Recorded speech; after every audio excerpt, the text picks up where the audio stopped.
A special thank you to each of our subscribers who make this channel possible. Here's today's story. In a devastating escalation of violence in the Gaza Strip, Israel conducted a double-tap airstrike on Nasser Hospital in Khan Younis on Monday, resulting in the tragic deaths of at least 21 individuals, including 5 journalists. This incident has drawn widespread condemnation and raised serious questions about the legality of such military tactics. The attack occurred at approximately 10 a.m. local time, with the first strike targeting the top floor of the hospital, where journalists were operating. The second strike followed just 10 minutes later, striking the scene as rescue workers and reporters rushed to aid those injured in the initial blast. Eyewitness accounts and video footage captured the horrifying moment when the second strike hit, killing and injuring many who were attempting to help. Among the deceased was Hussam al-Masri, a dedicated photojournalist for Palestine TV and a contractor for Reuters.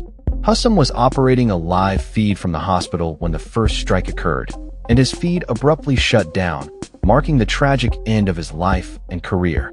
His colleagues remember him as a tireless worker who faced personal struggles, including the illness of his wife, while remaining committed to documenting the truth in Gaza. The attack also claimed the lives of several other journalists, including Ahmed Abu Aziz, Maryam Abu Daqqa, Mohammed Salama, and Moz Abu Taha, each known for their dedication to their craft and their commitment to telling the stories of the Palestinian people. Ahmed Abu Aziz, a respected figure in Gaza's media community, was known for his humility and kindness. He had recently married and was pursuing a doctorate while bravely documenting the ongoing conflict. Maryam Abu Daqqa, a freelance photographer and mother, had sent her son away for safety during the war, but remained on the front lines to capture the harrowing experiences of her fellow Palestinians. Mohammed Salama, a young and passionate cameraman, was engaged to another journalist and had dreams of a future that now will never be realized.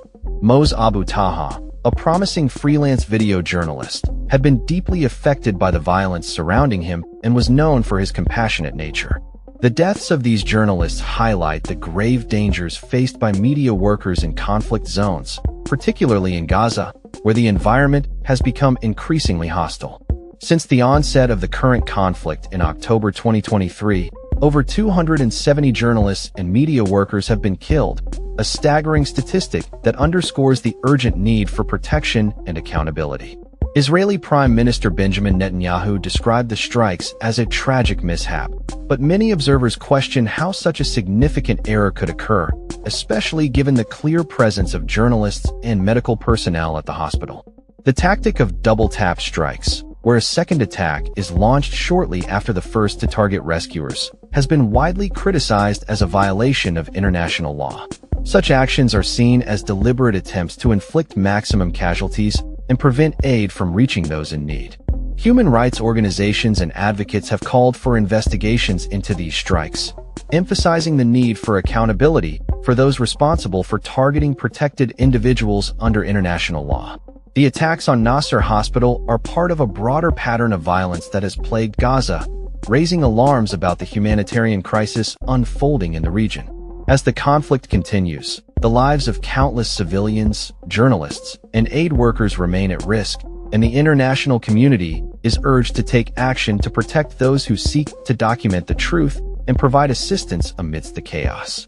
In conclusion, the tragic events at Nasser Hospital serve as a stark reminder of the perils faced by journalists in conflict zones and the urgent need for protections for those who risk their lives to inform the world about the realities of war. As we remember the lives lost in this senseless violence, it is crucial that we advocate for a future where journalists can work safely and freely, without fear of becoming targets themselves. That's all for this story. We upload videos every day covering many different subjects, so hit that subscribe button to stay informed. Thanks for watching.